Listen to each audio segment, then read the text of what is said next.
Edu, sinolusyonan na ang tuition ni Beyonce. Ang laki, Kalinga Prab proud kay Edu.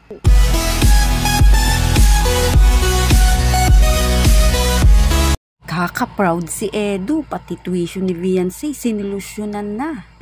Tara, alamin natin. Kamusta po mga kalingap? Muling nagbabalik ang inyong lingkod mini vlog naghahatid ng update tungkol sa mga kalingap. Kung bago ka pa lang sa aking channel, mag-subscribe na at huwag kalimutang mag-like para lagi kayong updated sa aking mga videos. Tapusin po muna natin ang video bago po tayo magkomento. Patuloy po natin din na suportahan ang founder po ng Kalingap na si Kuya Val Santos at Kalinga Prab. Dahil alam naman natin na madaming natutulungan sila ng mga kababayan natin. Araw-araw po natin na suportahan at panoorin ang kanilang mga videos. Dito naman tayo mga kalingap, Kalinga Prab bigla ang napapunta kina Beyonce. Bakit nga ba? Galing nga po sa pagmimisyon ito nga pong sila Kalinga Prab at pagkatapos nga nitong kumain ay talaga namang umikot ang tiyan nito.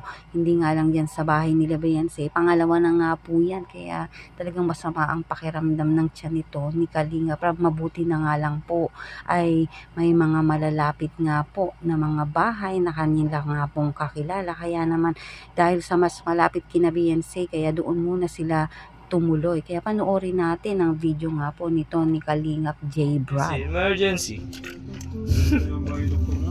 Ayun. Dito kami ngayon mga kalingap ni Kuya Kalabian at may emergency. Nasobrahan sa sili si Kuya guys. Hindi na lang, ang dami natin bahay. Ayun. Ito ba? Anywhere yun o. Kuha may Kalabian si guys.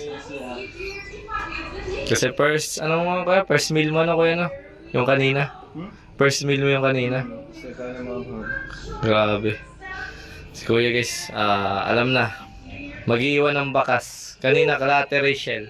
Ngayon, dito, Kalabian. Gawa ng sili. Chili oil. Yes. Kuha kami guys Kalabiansi. Kuha kami guys Kalabiansi. Ang ganda na nito guys. Ito ang bahay. Ang ganda Kuya. Kuya. Ang ganda. Ang ganda guys. Ito. Ang ganda nyo yan. Grabe, ang layo na guys. Ang layo na. Simula yung last kong nakita. Tagal na yata no.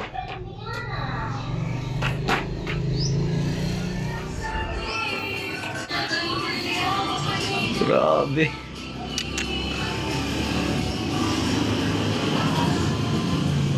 Grabe guys.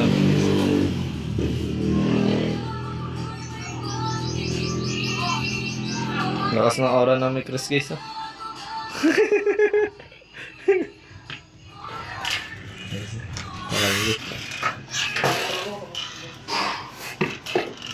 Dito, pasok na po ako.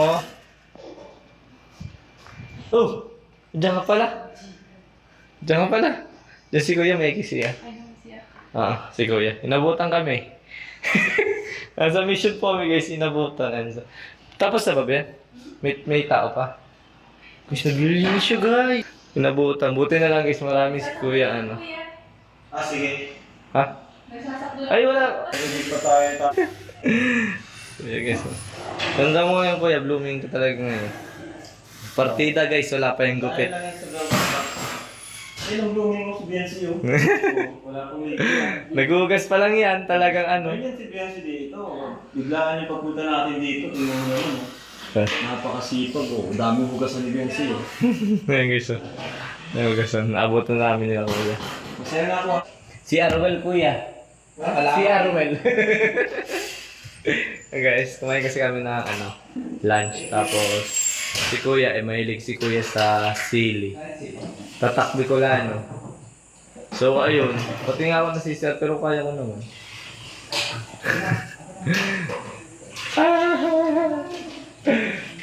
Kamusta? Ay, congrats pala yan congrats sa live selling nyo kagabi. Grabe guys, congrats. Ito daming lang oh, grabe guys. May kasi dito guys, anong tawag dito? Anong tawag nga po doon tatay yung nag-harvest ng manok. Yung kinakain po natin na 45 days na manok guys. Meron pala dito. Pag-usapan naman natin itong ang sinolusyonan na ni Edu, ang tuition nga po nito ni Beyonce. Ano nga ba yon? At bakit nga ba may ganung mga usapin? Talagang makikita natin na very supportive nga po itong si Edu kay Beyonce, na kahit nga boyfriend pa lang ay handang-handang tulungan ito sa pag-aaral si Beyonce. Talagang kahanga-hanga mga kalingap ang mga ginagawa nga po nito ni Kalingap Edu sa pagsuporta dito kay Beyonce para makapag-aral. Talagang solid, at ano pa ba ang maitutulong ni Edu kay Beyonce? Ayon nga sa kanya na handa siyang ihatid din si Beyonce sa school kapag pasukan na.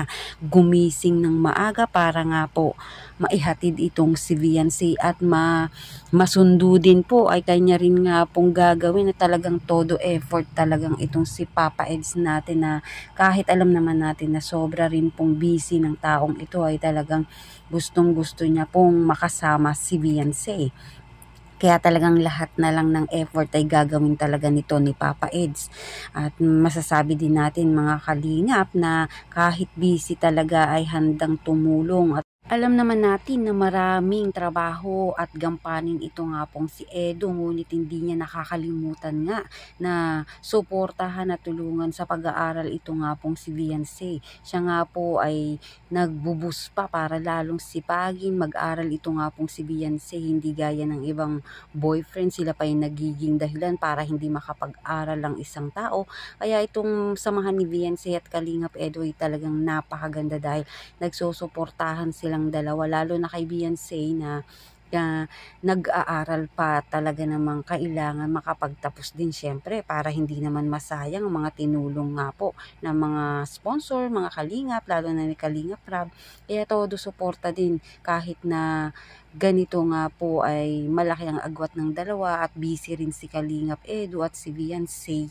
Hindi talaga nila pinababayaan ang pag-aaral, lalo na nga to nakakatuwa si Papa Eds dahil nga suportado talaga nito si Beyonce. Kaya ganun na lang din mga kalingap ang pagka-proud nito ni Kalingap Rab. Talagang proud na proud kay Edu dahil nga madalang ang ganun nga pong tao na talagang nagmamahal sa kanya, at makikita talaga natin na talagang in love itong si Papa Edu dito nga po kay wifey natin, na talagang todo suporta. Kaya naman natutuwa nga po si Kalingap Rab dahil hindi lang sila love team, hindi lang sila mag-boyfriend, talaga namang nakikita ang pagiging masipag at matyaga rin ni Papa Eds dito nga po kay Beyonce. At si Beyonce naman ay talagang nagsisikap upang nga pong matapos din ang kanyang pag-aaral, na pinapatunayan niya nga po sa kanyang pamilya, sa mga tumutulong sa kanila, na nais niya nga pong makatapos nga ng pag-aaral.